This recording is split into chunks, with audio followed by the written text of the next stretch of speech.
Assalamualaikum warahmatullahi wabarakatuh. Alhamdulillah, di sore hari ini suasana hujan di Kota Malang seperti biasa. Biasanya siang sampai ya maghrib biasanya atau isya. Hari ini ya asar sudah mulai hujan. Hari ini kita tidak ngaji peradaban.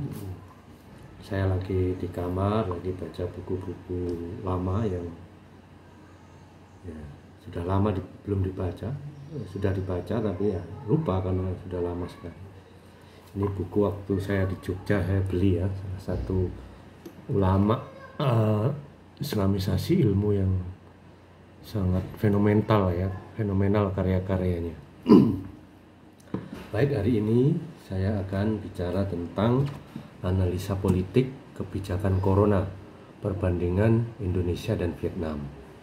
Di status FB saya bulan lalu sudah sedikit banyak saya sampaikan. Jadi analisa politik itu adalah ilmiah ya, bukan saya bukan buzzer, ya, bukan pendukung Jokowi, bukan pula pendukung Prabowo, bukan pula netral ya. Saya punya sikap politik yang jelas ya kan? Yaitu ingin syariat Islam diterapkan karena itu adalah solusi. Bicara tentang virus corona ini ya, dimulai pada akhir Desember itu sudah terjadi kasus di Wuhan ya, Cina ya, meski masih lokal sifatnya. Lalu pada bulan Januari itu terjadi sudah menyebar, terutama orang Cina yang ke luar negeri atau orang Wuhan. Pertama kali ada orang Jepang yang baru datang dari Wuhan positif, ada pendatang Cina yang dari Wuhan ke Thailand positif. Di bulan Januari itu sudah banyak ya, menyebar di Cina dan di negara-negara tetangga. Bulan Februari sudah global, di Amerika ada, di Filipina ada, intinya di Jerman ada, dari pendatang-pendatang dari Cina. Nah, kenapa saya membandingkan Indonesia dan Vietnam? Ya karena istri pertama saya orang Vietnam, jadi sejak nikah ya 2008 itu saya sudah 6-7 kali lah ke Vietnam itu, dan tidak sebentar, biasanya sebulan di sana, di kampung Muslim di selatan, kadang juga di Ho Chi Minh City, kadang di kota lain. Jadi negara kedua bagi saya. Dan strategi yang dipakai Vietnam ya karena dia termasuk dekat dengan Cina, sama dengan kita. Perlu diketahui negara Vietnam itu sama negara komunis, tapi mungkin karena sesama komunis dia sangat ya sentimen Cinanya sangat tinggi di sana. Karena memang orang Cina ya terkenal ya pengusahanya ya asal di sana. Itu saya pernah di sebuah pantai itu diajak keluarga istri saya, sampai hitam itu dibuangin sampah dari perusahaan-perusahaan Cina. Hitam sekali, itu laut itu hitam. Nah, mungkin karena orang Vietnam itu paham, mereka sama-sama komunis yang materialis ya, menghalalkan segala cara, jadi nggak begitu dekat politiknya dengan Cina. Justru dengan negara-negara Arab mereka terbuka. Jadi banyak investor dari Arab, banyak orang Arab juga yang datang di Vietnam. Padahal di tahun 90-an masih jarang ya, masih jarang. Ya, kembali ke corona tadi. Jadi bulan Desember sudah ada kasus, bulan Januari sudah ada kasus internasional, bulan Februari sudah global. Pemerintah Vietnam bulan Februari tanggal 1 sudah menutup penerbangan ke Cina, Taiwan, Hong Kong, dan Makau. Ini wilayah-wilayah yang dekat dengan Cina ditutup total, ya kan? Dan orang-orang Cina memang tidak diperbolehkan ya beraktivitas di sana saat itu, langsung diisolasi. Setelah itu, ya kan, di bandara ya, itu menerapkan isolasi yang ketat. Siapapun yang masuk ke Vietnam wajib isolasi 14 hari. Bayangkan, itu bulan Februari. Terus ketika di dalam negeri terjadi ya, ODP atau PDB istilah kita, maka isolasi wilayah atau karantina wilayah. Jadi mirip dengan undang-undang karantina wilayah tahun 2018 yang dibuat oleh Jokowi. Mirip, sampai hampir saya bilang malah sama. Yaitu misalnya ada orang positif, diambil, dia siapkan tempat karantina yang jauh dari kota, jauh dari pemukiman, di barak militer, kemudian di pulau-pulau disiapkan, tapi yang karena tidak sampai ke pulau, di barak militer dan di hotel-hotel yang memang ditutup total, tidak bisa kabur ya. Tidak seperti kejadian di Jakarta kan sampai kabur itu pasiennya. Jadi mereka wilayah atau kota atau desa yang ada positif, orang yang positif langsung dikarantina wilayah, disediakan pemeriksaan kesehatan ya kan, PCR tasnya disiapkan, sembakonya disiapkan, kemudian militer yang menjaga. Jadi ya memang nggak seperti di sini. Justru di sini harusnya kan Jakarta yang pertama kali di karantina wilayah itu. Ada yang bertanya di Facebook saya itu, kok nyamakan Indonesia dengan Vietnam loh? Yang disamakan itu bukan Indonesia secara keseluruhan, tapi negara Vietnam itu kan panjang, mirip seperti bentuk Pulau Sumatera, Pulau Jawa. Jadi ketika saya mengatakan perbandingan itu apple to apple antara Vietnam dan Jawa sebagai pusat pandemi, banyak tersangkanya. Tersangka, banyak yang positif. Nah, setelah itu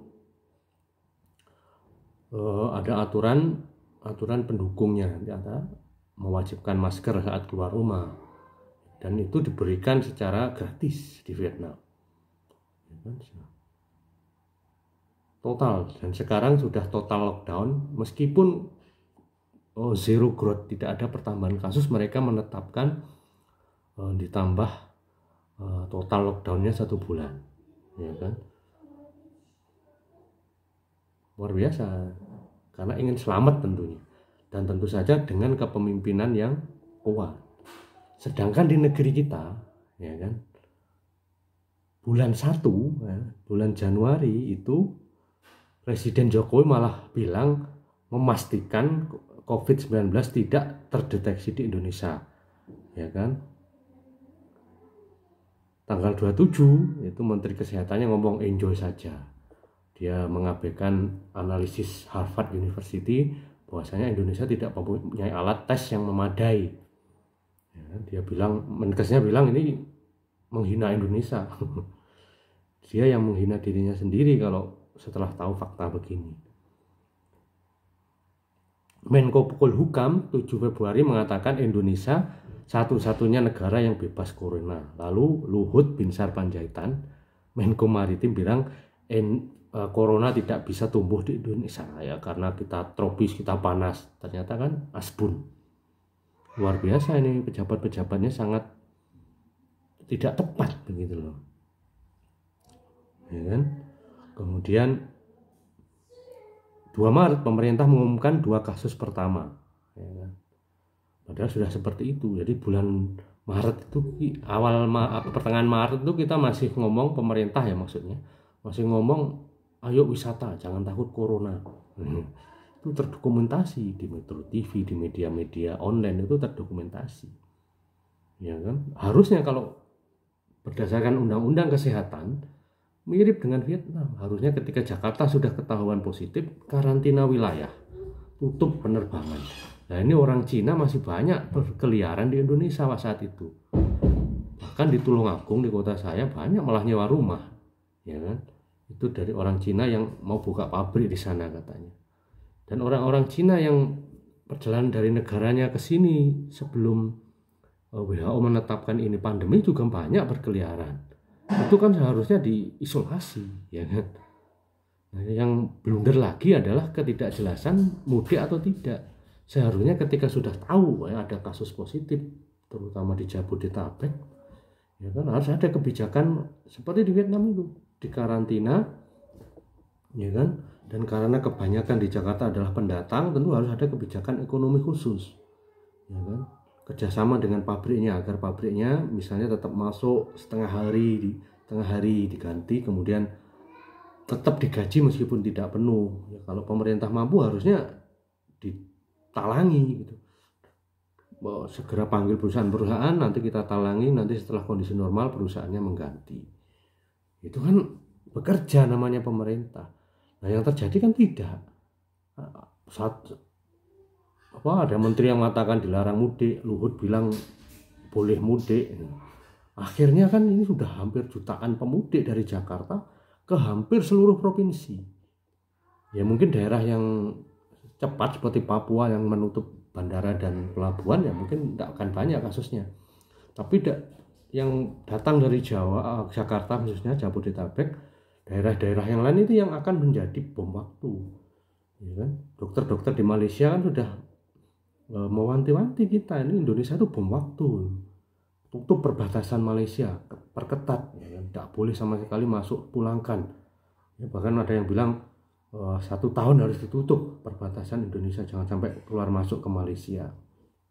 Ya, itu yang terjadi luar biasa. Jadi ini kebijakan yang saya kritisi, ya kan? Tidak benci Jokowi, tidak emosi, tidak ada kata-kata yang bisa bikin masuk penjara 10 tahun ya, seperti Mas Ali Baharsah ya, sabar. Padahal katanya Jokowi rindu kritik, dikritik kasar siap. Padahal dulu orang-orang PDIP itu bilang pasal penghinaan presiden itu adalah pasal yang jelek lah, tidak boleh diterapkan. Tapi sekarang justru di masa pandemi justru diterapkan, itu kan aneh, ya kan? Nah, ini kebijakan yang seharusnya kalau memang serius ya itu diterapkan karantina wilayah sesuai undang-undang yang dibuat oleh Jokowi sendiri 2018, bukan malah ribut-ribut. Kemarin menyatakan mau darurat sipil, kemudian sekarang membuat PSBB. Seharusnya ya karantina wilayah tidak akan semahal seperti sekarang. Kalau cepat Jakarta plek, maka ada yang positif mana, Surabaya karantina beres. Nah ini analisa saya ke depan itu akan provinsi-provinsi yang kemudian pemudik itu ketika membawa virus, nah itu nanti akan jadi bencana besar, ya kan? Akan semakin lama justru secara ekonomi akan merugikan negara gitu. Baik, nanti bisa kita lanjutkan lebih mendalam. Assalamualaikum warahmatullahi wabarakatuh.